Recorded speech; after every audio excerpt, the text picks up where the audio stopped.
Hey, what's up, everybody? BDO 44 coming at you with another video. I'm literally turning this camera on for no other reason than to try to kill some time while I wait for my food to heat. It's not deeper than that, honestly.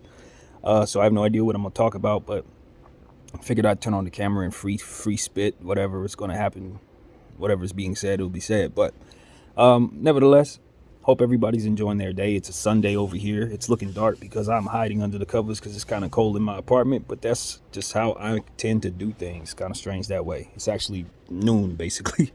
Anyway, so yeah, if I want to talk about anything, it probably just go back into the basketball because I don't have anything deep on my mind, man. It's a lot of stuff going on in the league that's very, very interesting, and I think the one thing that kind of stood out for me just thinking about how things are panning out as the season is coming to a close is that the regular season honestly meant nothing. that that is more so true, I think, this season than many seasons past, because what you have is a bunch of the teams that you thought were going to be really good struggling. You got a bunch of teams that you didn't think would be anything at the top. You got teams like Golden State and Milwaukee still at the top, kind of hovering where they normally would be. And then you got brand new teams like Chicago and,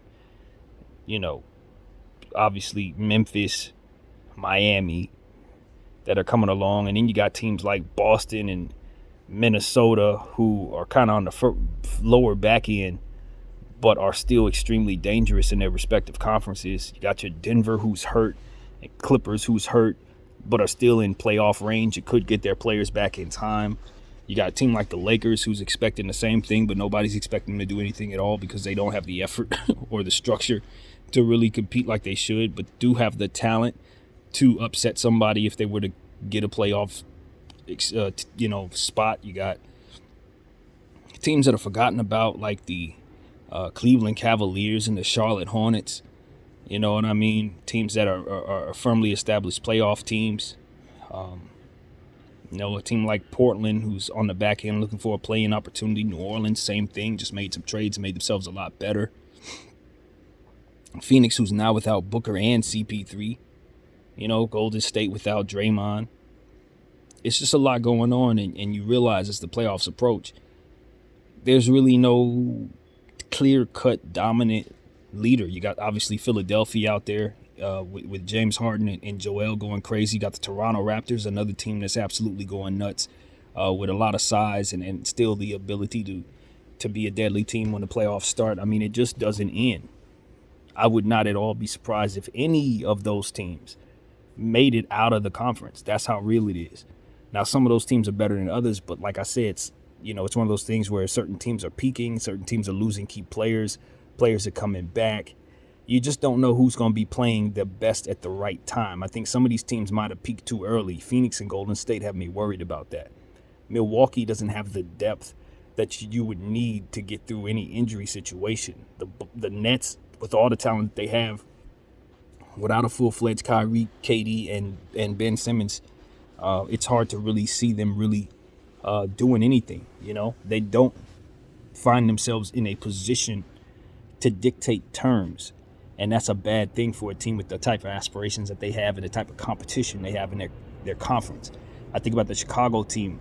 They've been without their entire backcourt basically and have still found ways to stay above the float. I feel like when they get back, they're going to reimagine themselves as one of the best teams in the NBA again.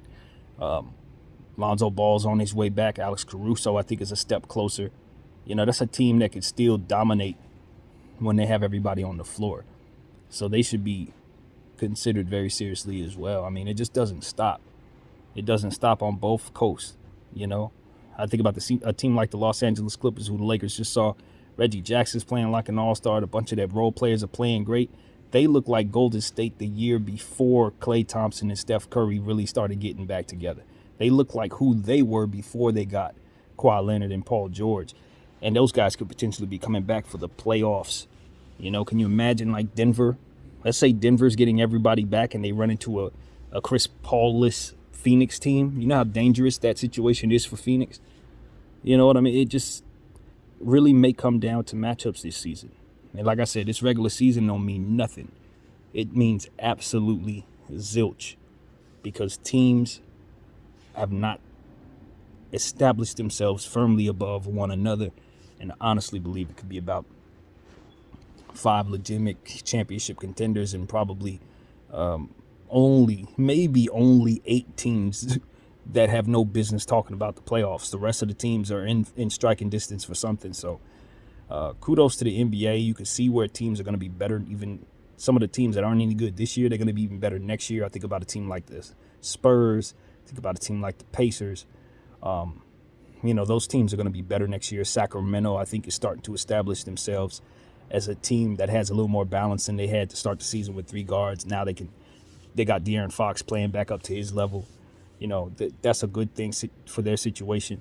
Look at the Orlando Magic, who are continuing to get better with all the talent, the young talent that they've been able to establish, and with picks ahead. The Rockets, the exact same thing. It's just a lot of upside in the league. And as a Laker fan, that's why you scratch your head. You just get frustrated because you're not going to be able to keep up with the rest of the fray as these firmly established teams with young talent continue to grow. I mean, there's just no room for a team that's on the tail end of a bunch of veterans' careers and no firm plans to rebuild properly. I mean, their short-term outlook looks horrible because of that, which is why I speak the way I speak about my team every day. I'm very aware of not only how the outlook looks for the league right now, but the teams that are on the rise for tomorrow, the teams with draft picks and cap space for tomorrow, teams like OKC and Portland and Washington, who have extremely bright futures, but you can't see that because of how they currently look constructed with their team. But if you were to be a fantastic GM in those situations, you would feel like that's a great opportunity for you to shine. Like those type of situations, you may not even be aware of that if you're just a casual fan, but those are good situations that are firmly in position to be good teams in the future if they build properly. So that's what I see, man. That's exactly what I see. And I'm very excited about the NBA's future. I hope they can figure out some things. One of the things I'm hopeful that they'll take a look at is the replay. That whole situation needs to be revamped entirely.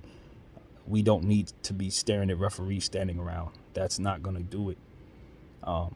Certain situations, I saw a play like last night, for example, where I think it was a Laker game where Austin Reeves had gotten a defensive stop against somebody who was taller than him, but I guess they called a jump ball on the play, even though it looked like he was able to rip the ball away. Ultimately, they ended up having a jump ball underneath the opponent's basket, as to which, because he was shorter, wasn't able to get the tip. That was a prime example of a type of play where I feel like the NBA punished the defense for actually making the stop happen, for getting the stop. They put them at a complete and utter disadvantage. So